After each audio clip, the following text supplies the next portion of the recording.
लेकिन वह अपने बेटों की सच्चाई बता करके अपनी पत्नी को दुखी नहीं करना चाहते थे।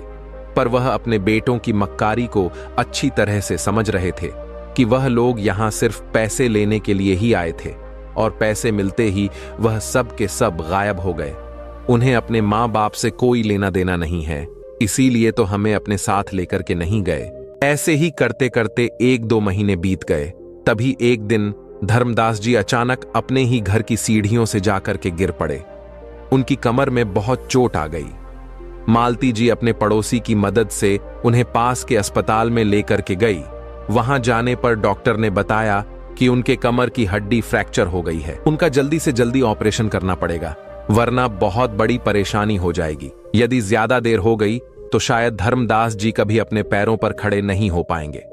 डॉक्टर की इस तरह की बातें सुनकर के मालती जी घबरा गई। उन्हें कुछ भी समझ में नहीं आ रहा था कि वह क्या करें। उनके पास जितने भी पैसे थे वह सब उन्होंने जमा करवाए। फिर अपनी सहेली को उसे सारी बात बता दी।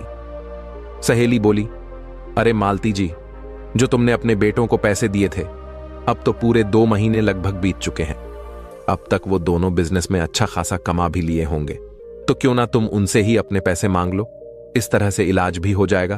अपनी सहेली की बात सुनकर के मालती जी को वह बात बड़ी उचित लगी, इसलिए उन्होंने तुरंत ही अपने बड़े बेटे के पास फोन लगाया और उसे सारी बात बताते हुए रोने लगी।